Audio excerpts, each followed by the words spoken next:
Nagkaroon ng kapalit ang isang emosyonal na reaksyon sa dulo ng laro matapos patawan na multa ng PBA si Calvin Abueva dahil sa mga pahayag laban sa liga. Ang ibang detalye alamin sa pag-abante ni Jake Miculob.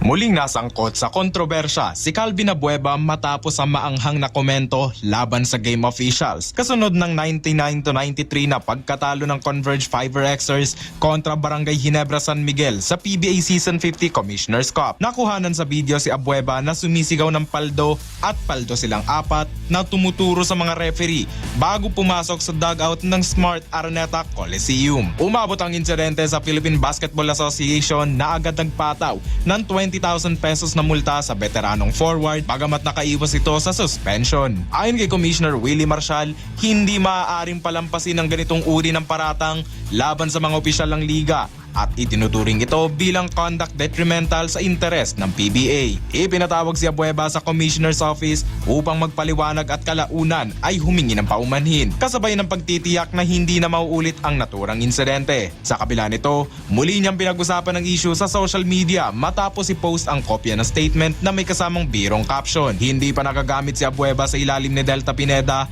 matapos makuha sa trade habang patuloy na nahihirapan ng Converge na may isang panalo pa lamang sa 5 laro. Susubukan ng Fiverr-Xers na makabawi sa pagbalik nila sa aksyon sa April 10 kontra Rain or Shine Elasto Painters sa MOA Arena.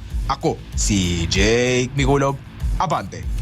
Manatiling nakatutok sa Abante, sundan kami sa aming mga social media accounts at huwag kalimutang mag-subscribe sa aming YouTube channel, DWAR Abante Radio, para sa mga eksklusibong balita.